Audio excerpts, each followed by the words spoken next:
You're listening to Spice It Up with Hussy. You know what time it is now. In the first week, we had Fluorescence. In the second week, we had Baxter, DJ from Wolverhampton. But this week, we are taking it up a notch. This is part of the show where I invite a DJ emerging or established to the studios for a 30-minute guest mix. And this week, I tell you, it is big. On the left-hand side of me, we have a multi-genre DJ. He holds a DJ residence at Argeela Bar in Birmingham. He is Shide Bosses' official DJ, a British artist who has worked with the likes of Zach Knight. He goes by the name of Mr O.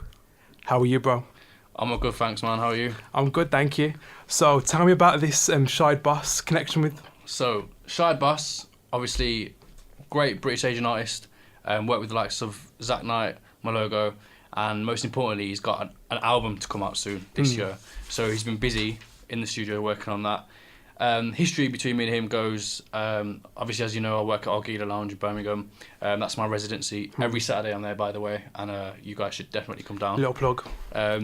Yeah, so he came to perform at one of the shows, and we just started talking, and at the time, you know, I was like, do you need a DJ? Because he goes to a lot of performances in the year, and that's whether it's private or festivals, etc. And, you know, I wanted to get involved somehow, and I said, do you want a DJ? Can I DJ for you? Shall we do it? And he was like, yeah, why not? So ever since the first show, it was a success. So ever since that, I've just been his official DJ. So, and what are the future plans with him? Any tours, anything like that? So essentially, all these shows I have to go to. So whether it's up north, down south, even across Europe, I'll be going. So he has a lot of performances coming this year. I think they all start in spring, if not summer. So I'll be at all of them. So as and when I'll get a call, we've got a show or Mr O, whatever you want to call me. And we go down and make it, and we have a blast. How did Mr O come about? It's a good name. What it is, so everyone has the name DJ something, so I thought I'd be slightly different. And actually, it was inspired by an old bassline producer called Mr Virgo, also known as Mr V. So that was one of his drops, Mr V. And also, if you look at my letters, it starts as Mr O. So I thought, actually, that works quite well. So I thought I'd just be different. You can memorise that a bit more. So yeah. Exactly. How did the journey begin in DJing? I met you when I was working a couple of months ago, and I had no idea that you was a DJ. I just thought you was a normal guy, like you thought the same about me. And then I realised that you was a DJ. And you're a well-known DJ as well, but how did it all begin? So it all started many years ago when I thought, you know, at school, I said I want to do something different, I want a hobby, I want to get paid, and I fell into DJing literally through an app on my laptop, crappy laptop at the time, just a Toshiba, your bog standard one for, you know, Word.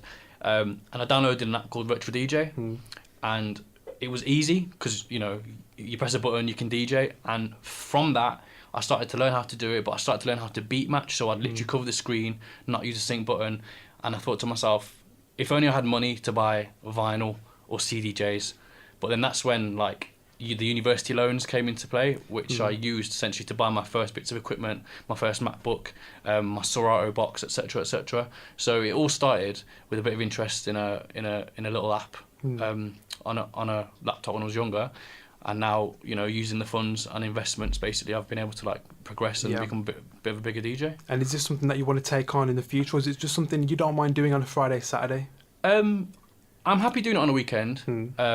But, you know, if it was to progress further into, you know, maybe a radio DJ or, you know, something a bit bigger, because I think the end goal for me is probably something like BBC Asia Network or Radio 1 Extra or Capital Extra, because I think there's room for Asian DJs that do urban music, not necessarily just Bhangra and Bollywood, etc., to kind of make it in that scene. And that would be the end goal for me. So watch your space, you never know in the future. Yeah, nice one. What's it like being an Asian DJ? You've already mentioned it just there.